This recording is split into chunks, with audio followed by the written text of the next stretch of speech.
So this is what we got going on here today. We got a 2022 CRF 250R with, says 99.2 hours, but it's really about 115, 118. And let's just say it ain't looking too good for us at the moment. Our cam lobes are both pretty much destroyed.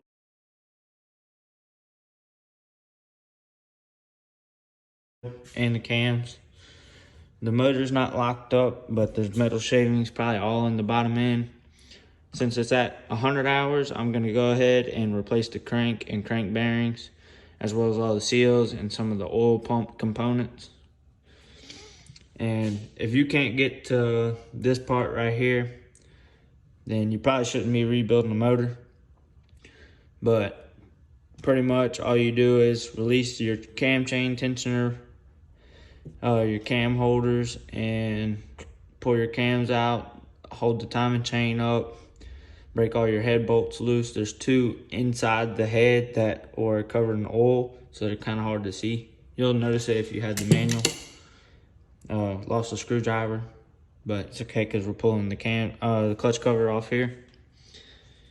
So I'll get back with y'all what the inside of the clutch looks like. At this point, we can say it's definitely not looking too good.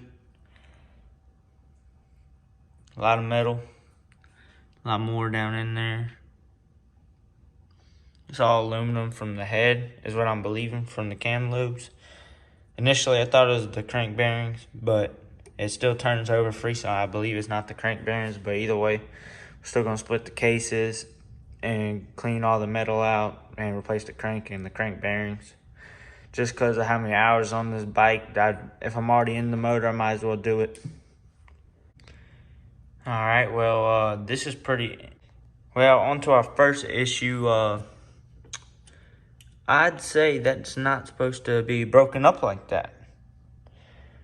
That is not good, if I do say so myself. I don't know what could have caused that.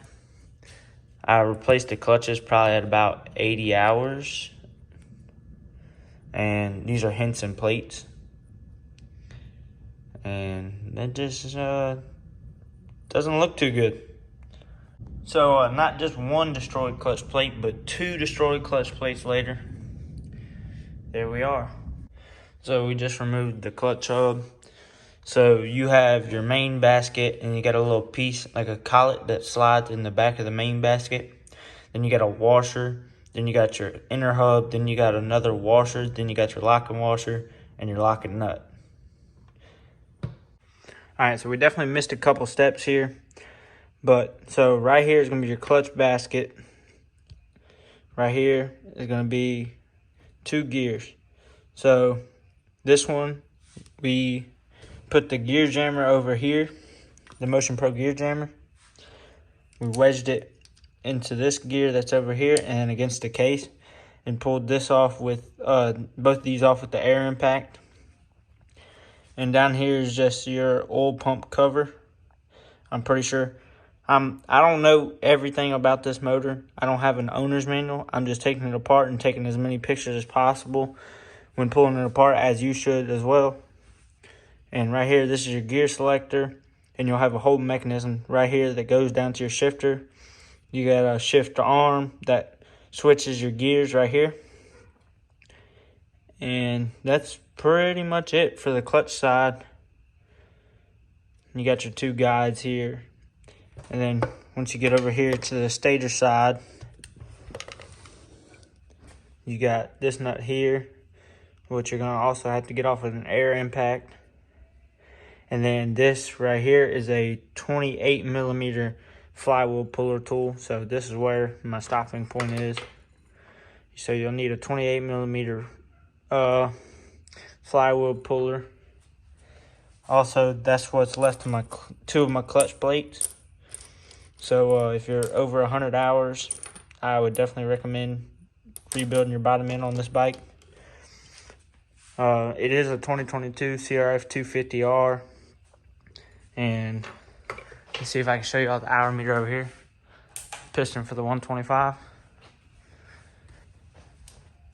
Can't really see it, but 99.2 I had the bike at like 15 to 18 hours, and the hour meter had reset on me, so it's really about 115. And this is also some good news of why you should check up on your motor. So I believe my oil pump went out, and that right there is not factory. That is a hole in my case.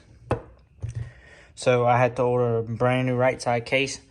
Also, I fried my cam lobes on the head side of the cylinder head.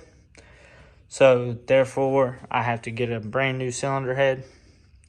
So this is going to be a very expensive motor.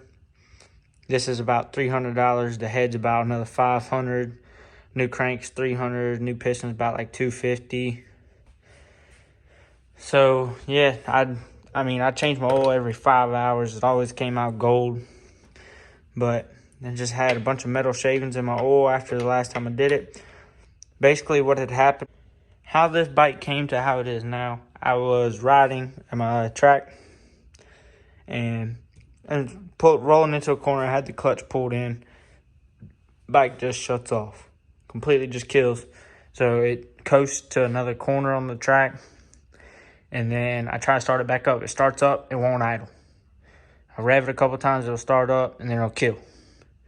Basically, what I believe was happening is my cams were welding to the cam lobes or to each other, causing the bike not to want to run, which in turn got me to this point where I noticed I had a cracked case. And I believe my oil pump had a failure because my cam lobes would not have gotten welded together if it had not failed, most likely. As you can tell, my bike has been getting really hot. There's nothing wrong with this crank at all, but I'm going ahead and replacing it just because it has got so hot. I know it's on its way out, especially at 100 hours. I did a top end on this bike at 60 hours. I'm going to go ahead and change that out too. So this whole motor is going to be fresh. I'm going to change every bearing and every seal on this motor.